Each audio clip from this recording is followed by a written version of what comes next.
dia tidak ambil, tapi ada datanya semua. Iya, sudah. Terima kasih. Iya, baik. Dari Prof. Yusril. Terima kasih Yang Mulia.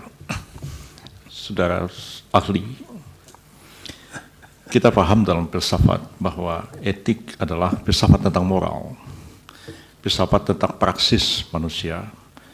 Apa yang dikatakan Immanuel Kant, du sollst nicht, apa yang harus, apa yang wajib, apa yang tidak wajib.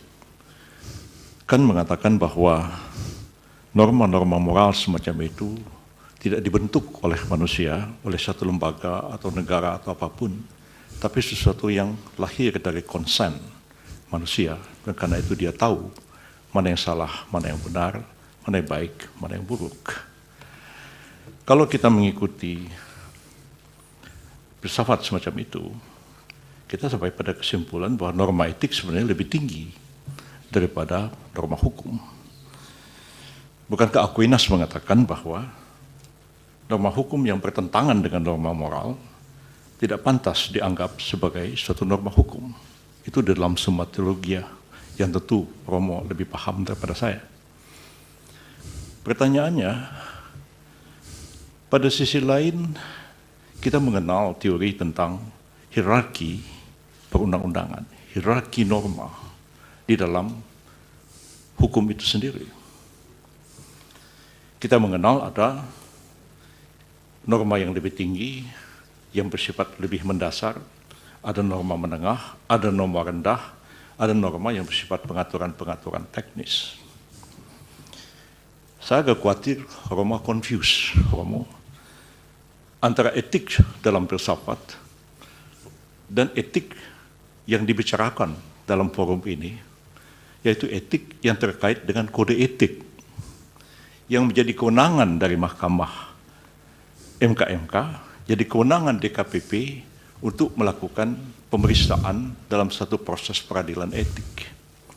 Etik seperti itu, saudara saksi, agak berbeda dengan etik yang kita pahami dalam filsafat. Dan berbeda konteksnya dalam hierarki norma-norma. Kalau merujuk kepada Kant, merujuk kepada Aquinas, merujuk kepada Ibnu Hazm atau Imam Ghazali, Prof. Yusril terlalu lama. teks di atas. Pertanyaan apa? Ya, pertanyaan akan segera. Tapi kode etik yang sekarang ini adalah kode etik yang diperintahkan oleh undang-undang. Dalam undang-undang MK, dalam undang-undang KPK, dalam undang-undang advokat. Dan itulah yang diadili, yang dijadikan dasar mengadili pelanggaran kode etik. Bukan pelanggaran kode etik seperti yang dipahami oleh Immanuel Kant dan Thomas Aquinas.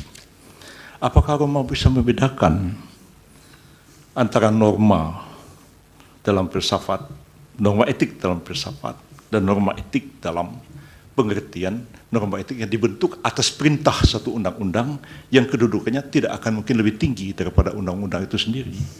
Persoalannya adalah, apakah pelanggaran etik dari filsafat membawa implikasi kepada penyelenggaraan negara harus begini seperti yang Romo katakan?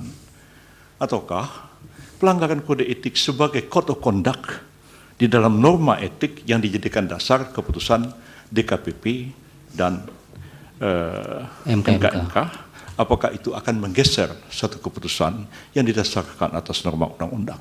Mohon Romo jelaskan persoalan ini. Baik, dari Bawaslu ada pertanyaan? Dari Hakim Yang Mulia Prof. Arief, silakan Prof. Baik, terima kasih Yang Mulia Ketua.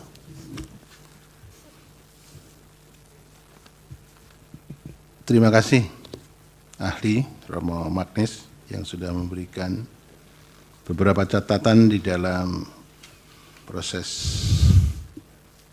penyelesaian PHPU